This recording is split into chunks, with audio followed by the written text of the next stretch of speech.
The river, to me on a personal level, the first time I came into this valley system, I was 14 years old and kind of thought that I could live here because of the river. My name is Mike Charlie Boy. I've lived in Lanesboro since 1977. The Root River obviously is the lifeline to the businesses that are located on it. One of the big goals that the Conservancy has in this watershed are to show that we can do conservation to maintain a high level of freshwater health within this watershed. The Root River is important because it represents a diverse landscape. It's home to a variety of wildlife, but also different habitat types. It's also important because of the diversity of water resources here.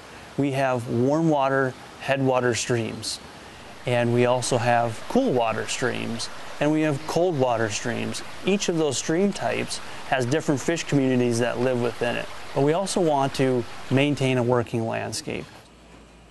I've been in the soil conservation business for 23 years, and I've lived here all my life, and I know the landowners in this county take ownership of these resources.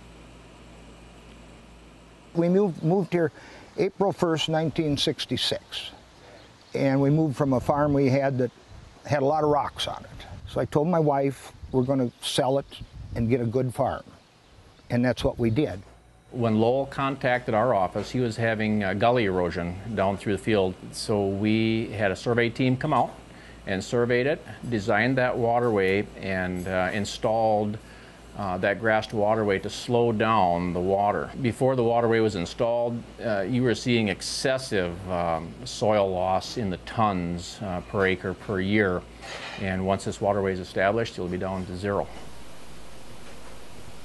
The Root River runs through the middle of our farm. It's been in our family for 50, 60 years.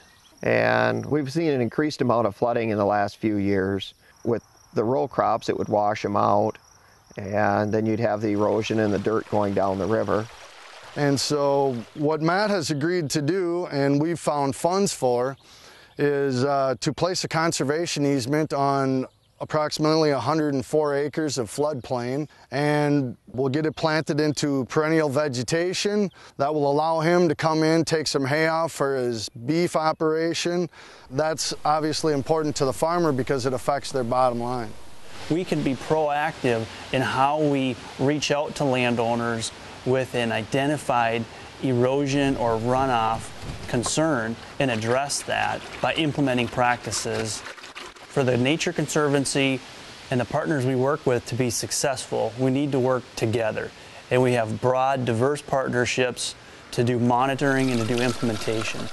We're fortunate in this area of Minnesota to have high-resolution elevation data to model the likely areas that are sources of erosion, sources of surface runoff, sources of contaminants. And that can provide us or get us a lot closer to directly linking the upland practices to the water quality in the stream.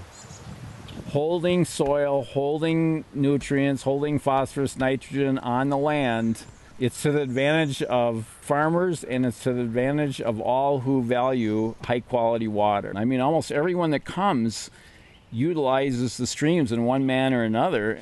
You know, people just like a clear bubbling stream. It's just a kind of a happy thing.